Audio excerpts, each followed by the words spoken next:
And I know a lot of guys look at us, at people that have been watching, say, why don't you guys step up and say something? Well, we are. We're talking about it right now. Yeah. Why don't you do something about it? Okay, who do you want me to go kill?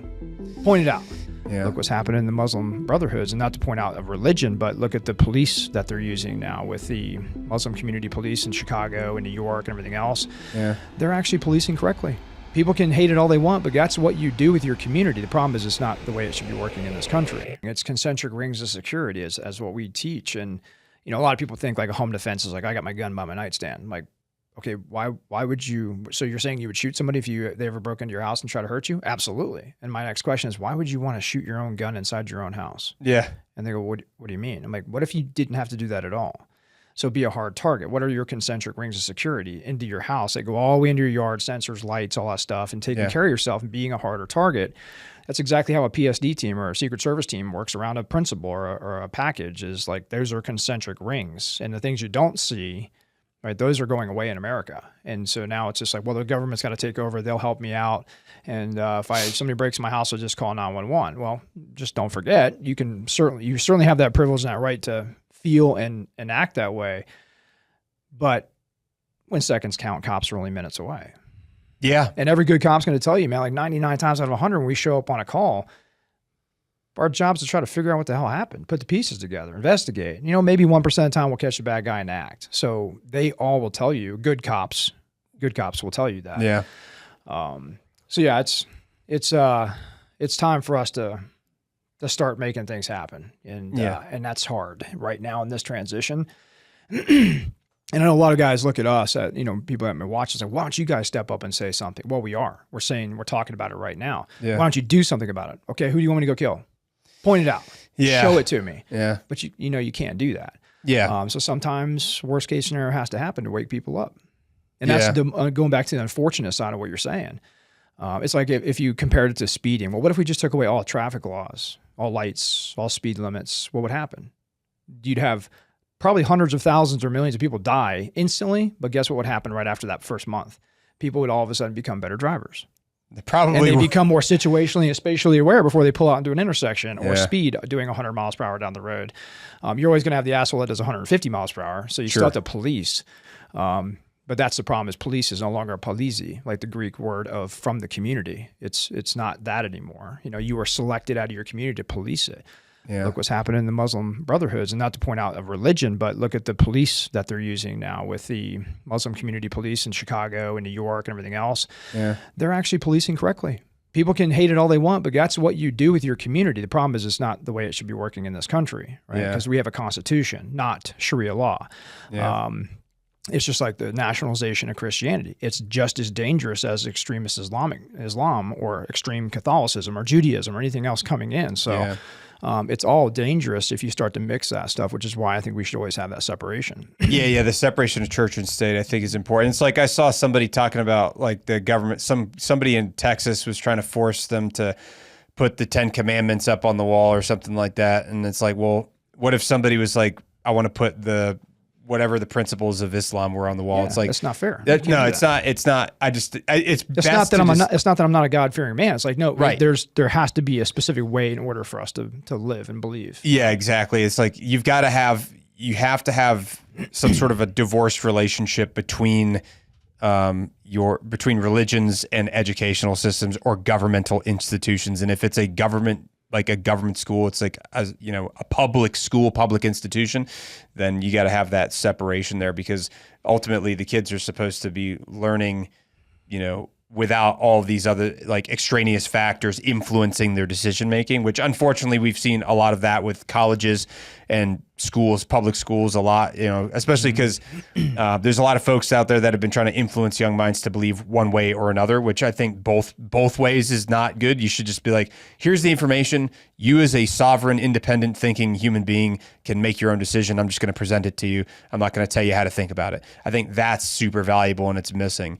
And so that's what I'm hoping will happen with that. But I know it's easy to get super off the rails with me. I'm like, I get super easily distracted. So I want to kind of backtrack a little bit to, you got done with high school. You were still in Florida when you graduated high school, right? You said you knew you were going to join the Marine Corps when you were 9 years old, probably as a result of like the relationship you had with your father, who's in the Air Force, grandfather, who's in the Navy. Yeah. When did you actually Air Force first?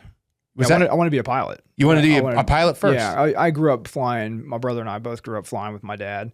Okay. You flew with him?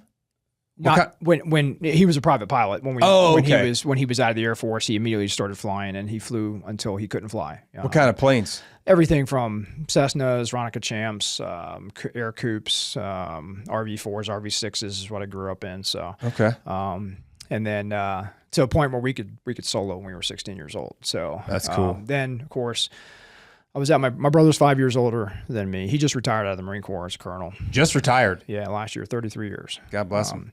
So it's kind of a funny story. We both wanted to be pilots, and then I was at his high school. He's, again, a few years ahead of me, and a Marine walks in blues, a recruiter, and he's got wings and a bubble on. So I'm kind of like, wow, what is that? You know, see this Marine all of a sudden in dress blues, because back then there wasn't like Instagram you could look at. Yeah. And of course I know what a Marine is. I've got him in my family, but I just really wanted to fly. I love this guy. And so I see this guy, and my brother's talked to him. My brother's like, well, I think I'm going to be an officer in the Marine Corps.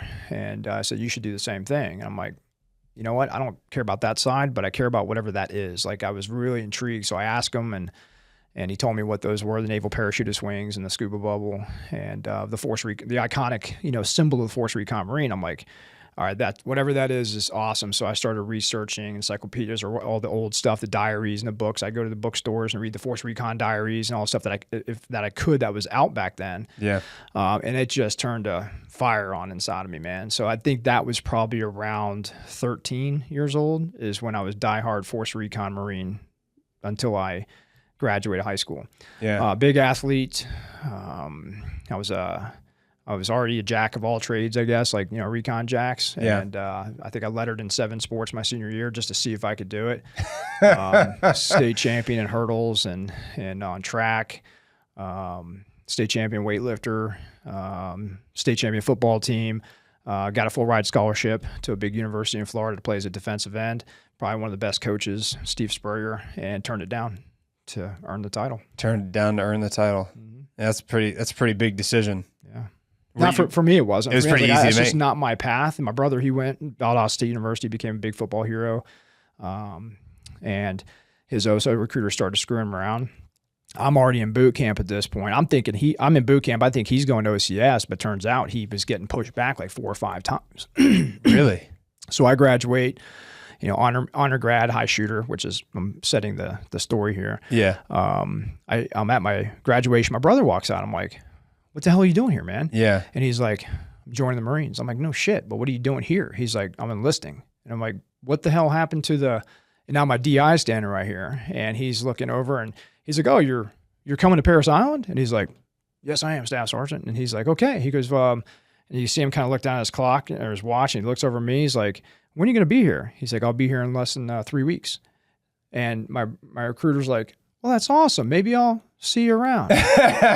Shakes his hand and then walks over me and goes, your brother's fucked. This was your drill instructor? This is my drill instructor, my heavy. And he was a savage, man. He was the only guy that had combat experience in Kuwait in the first war. And, oh, wow. And so that was rare back then. So everybody's looking at this guy. He's just stacked, and machine gunner, infantry dude. Oh, wow. And so he walks by, tells me that, and then just kind of chuckles and walks away. Turns out my brother enlists, gets 3 of my drill instructors, Kilo Company, 3rd Battalion, same barracks. Ooh. Dude, he got crushed. I and bet of course, he did. my brother, who's 5 years older than me, is like, living in my footsteps for the first time. Because I followed in my brother's footsteps, the big football hero in high school, the big baseball player, the athlete, the popular guy, and, CEO of his ROTC attachment in high school, and then went on to Valdosta State University and did the same thing there with ROTC, and but then had to enlist. So yeah, he got crushed and still got Iron Man and high shooter. So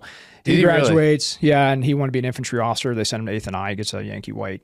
Yankee White contract because he's enlisted first. Goes to barracks, and if I remember the story right, he was there for almost 2 years. He's miserable. He's like, I just want to be a leader of Marines. I want to be an officer. Yeah. And he's working on General Krulak's door. General Krulak and his aides walk by one morning. Like, hey, good morning, Lance Corporal. He's like, good morning, sir. And salutes him, opens the door. He's like, how you doing today? And my brother just goes, fuck it. He's like, not good, sir. He just said, I'm going to shooting the Hail Mary. Oh, and of course the aides are behind the commandant like, you're fucking dead. Yeah, of course the aides are like, don't talk to the commandant. So he kind of stops and backs up. It's like, I'm sorry, Lance Corporal. And he's like, never mind, sir, blah, blah. Anyways, he tells him a brief little 30-second elevator pitch on wanting to be an officer. And he wrote him a letter. He wrote him a letter of recommendation. Went to OCS. Yeah. No kidding. Yeah. So he dropped basically an ECP That's the nutshell. package. Don't quote me on that story, but that's the nutshell story of how he got to OCS and became an infantry officer and went out to Hawaii. And he had been enlisted for 2 years by that point. Yeah. So he Mustanged and then bounced around the infantry. And then by this time, I'm already, now he's in his career, I'm in my career. And I go LAR, 3rd Light Armored Reconnaissance Battalion, sneak out, take the NDOC, go to 1st Recon, get to 2nd Force Recon, and eventually I start working into some of the contracting world. I'm like, I think I'm going to try to go to the tip of the spear, tier 1 stuff. Yeah. So I take CAG screening. I'm talking to my guys about, hey, how do I get over to ground branch and the agency if I wanted to do that one day? So like, we'll get out in contract. So I get out, I stay in the reserves, and I go to Hawaii to 4th Force Recon. And my platoon commander at the time was an FBI guy. And he's like, I'm just too busy. I can't deploy. I can't do this. I need to find a platoon commander. And so I'm like, okay, my brother's getting off active duty at this point at like 13 years or something like that. He joins the FBI, becomes a Joint Terrorism Task Force officer of the FBI and a reserve company commander. Your brother? My brother, yeah. Okay, so he went into the reserves. He was active duty for 13 years, and I was active duty for 12 years, almost 13 years, so we both kind of at the same time went to reserves. Okay. He went FBI. I started my first company, went to Hawaii for 4 years, and I was like, well, shit, 4th is right here. Let me go knock on the door and talk to the sergeant major and see if they need anybody. Yeah. And boom, I just jumped right in on board on that. So we needed a platoon commander, and so I put the name in to the hat, and he comes out to Hawaii all the time to visit his friends and stuff. And then one day I'm coming off a combat dive mission. I hear this, Staff Sergeant Haley, get over to fucking the CO's office right now. So I'm like, hell's he want? So I run over there. I'm like, walk and say, hey, what's up, sir? He's like, Haley, it would have been nice if you'd have told me the candidate for the platoon commander position was your brother. And I'm like, was that a problem, sir? Because I didn't tell anybody. I just put a name in. And I look over, and there's my brother sitting on a couch. I was like, oh, hey, sir. He's like, knock that shit off. He goes, I don't want to see. So I was like, how the fuck am I supposed to do this? And he goes, I don't think this has ever happened before. I don't think this is legal. I said, well, I'll salute him just like I'll salute you, sir. And no shit, they made him platoon commander, interim platoon commander, and he was a major, and then he was getting senior, so they pushed him off, and he took over, I think, as the XO of 3rd Force Recon, so that got him into the community, and then he went to Wounded Warrior Battalion, and then just retired. So that's crazy. Yeah. So he ended up being your platoon commander temporarily. Was he? And he was in the reserves at that point too. Yeah, he was reserve, so he could be in that position. Did he stay in the reserves for the rest of his time? He did. Okay. Then he retired out of reserves. Well, and he was part of the counterterrorism for the FBI while he was doing that. So that was his full-time gig. That was his full-time gig. And he was living in Hawaii at that time? He was living in Tennessee at that time Gotcha. Well, he was in Newark, New Jersey, Miami, and then he ended up in Knoxville, Tennessee, where he got married to his wife. And then came out to Hawaii and worked with us, and so just he was back just and forth for drill and stuff. And how about you? Where were you living full time during that? So when I left active duty at Camp Lejeune, I moved to San Diego to be with my wife, who we had been separated for almost 4 years. She was in the Navy, right? Yeah, she was a commander in the Navy. She was a dermatologist, and so she was at Balboa. And working there, I met her in like free fall jump master school and didn't even know she was an officer for like a month. And I was like, what the fuck? I finally went to her house and I put myself in her closet to stay with she's got a bunch of roommates, and I slotted aside. I'm like, why? And I knew her roommate, one of the guys was a roommate, and he was a lieutenant in the Navy. So I see the uniform, I was like, why is her roommate's uniform something? And I saw the lapel, and I was like, hey, why didn't you tell me you were an officer in the Navy? She goes, doesn't matter. I'm a doctor. You know how docs are in the Navy. Yeah. I was like, how the fuck are we supposed to do this? And, docs live by different rules. Married for 18 years later, we did get divorced, and I'm, with a beautiful woman now, Bertoni. And so, but that was it was interesting. So yeah, the objective was, were we ever going to have a family? in this kind of mode. So I moved to San Diego, literally 2 weeks, man. I'm digging my toes in the sand, trying to figure out what am I going to do with my life. Because I'd just gotten that bad shooting in Africa that I talked about on the Sean Ryan show. Oh, wow. And so that kind of really messed me up, man. I didn't know what to do anymore. And during this time, who were you working for? Who was your employer? So I got out, Second Force Recon, left and just got out. Off active duty. Yeah. Immediately started my first company, started doing training gigs because it was easy for me after the whole Najaf thing, the videos and stuff at that point in time. And that's when people started contacting me and said, hey, we heard you're out. So Blackwater calls me 2 weeks. I'm sitting there with a Corona on the beach. Did Eric Prince call you? No, one of his project managers called me and said, hey, we got this gig. We found out you're out of the Marine Corps. I'm like, how the hell do you know I'm out of the Marine Corps? And they're like, word gets around quick. We need special operators overseas. Can you be at Moyak in 2 weeks from now? We're going to push you right to Baghdad from there after 2 weeks of training. I'm like, what year is this? This is 2004. 2004. Yeah, 2004. Oh, so this is like during the same year the second Battle of Fallujah took place. Yeah, so I just get out of Iraq. I was in Mosul. Then we on the MEU, and we come out. We do the 911 into Liberia. Okay. We come out, we go home. So we had a little extended deployment. And at that point, after the shootings and stuff, I was like, I think I need to leave. And of course, my platoon commander, everybody's like, are you fucking kidding me, dude? You got your staff sergeant, you're a pretty senior guy, you got everything working for you. Why wouldn't you just stay and retire? And I never really told my guys what was going on in my head because you didn't talk about that shit, right? Because you're not allowed to be vulnerable in the Marine Corps. But it's getting better. Yeah. So that's why I punched out and just said, I gotta do something new. And then friends started calling me and said, hey, can you teach us how to shoot? And I'm like, yeah, sure. So I do little classes on the weekends, and then people are like, dude, you could do this full time. So my wife's like, hey, start a company and start doing this. And that'll help you maybe cope a little bit by sharing some of your experiences and failures, to the people that you care about. And I was like, you know what? That's what I want to do.